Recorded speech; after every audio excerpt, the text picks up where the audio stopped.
일본 총리가 던진 딱 한마디 발언 때문에 지금 중일 관계가 거의 뭐 폭풍전야잖아요. 네, 맞습니다.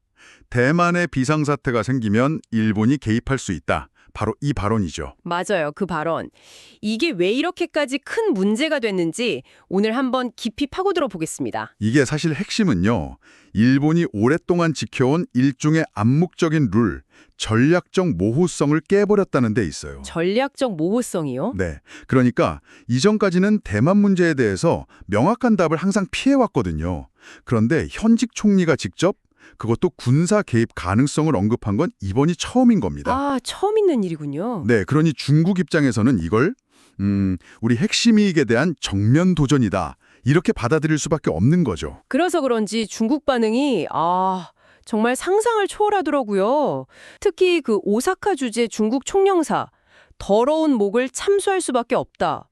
근데 이게 단순히 감정적인 반응이 아니라는 게 중요해요. 국방부 대변인도 머리가 깨지고 피가 흐를 것이라고 했잖아요. 네. 심지어는 유엔 헌장의 적국 조항까지 꺼내들었어요. 이건 굉장히 강력한 메시지입니다. 적국 조항이요?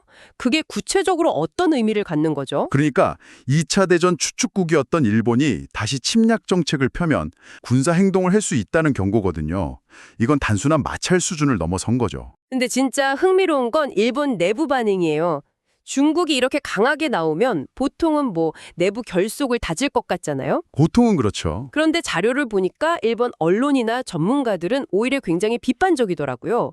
뭐 일본이 쓸 카드가 없다 이런 얘기도 나오고. 네, 심지어 와세다대 명예교수는 중국을 진심으로 화나게 하면 일본은 괴멸한다. 이런 직설적인 주장까지 했어요. 괴멸한다. 와, 굉장히 강한 표현이네요. 네, 중국의 국력을 이제 현실적으로 인정한다는 뜻이죠. 그런데 정부는 또 다르게 움직이는 것 같아요. 맞습니다. 바로 그게 모순이죠. 파카이치 총리는 발언 철회 안 하고 방위상은 오히려 대만 근처 섬들을 시찰하면서 미사일 배치 강화를 주장하고 있고요. 정부는 왜 이렇게 강경하게 나가는 걸까요? 뭔가 믿는 구석이 있는 거 아니에요?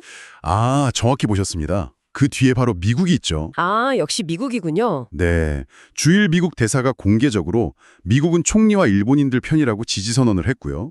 심지어 트럼프 전 대통령까지 나서서 타카이치 총리를 지극히 친근한 친구라고 부르면서 힘을 실어줬습니다. 자, 그럼 한번 정리를 해보면요.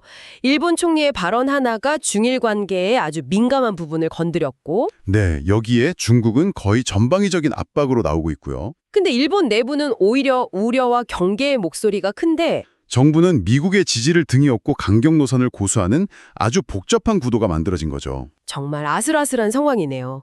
결국 이 모든 게 뭘 의미하는 걸까요? 이 바로 이겁니다.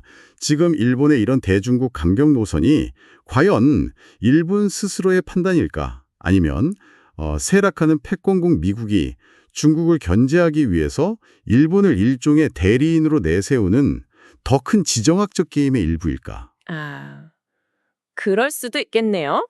청취자께서도 이 점을 한번 깊이 생각해 보시면 좋을 것 같습니다.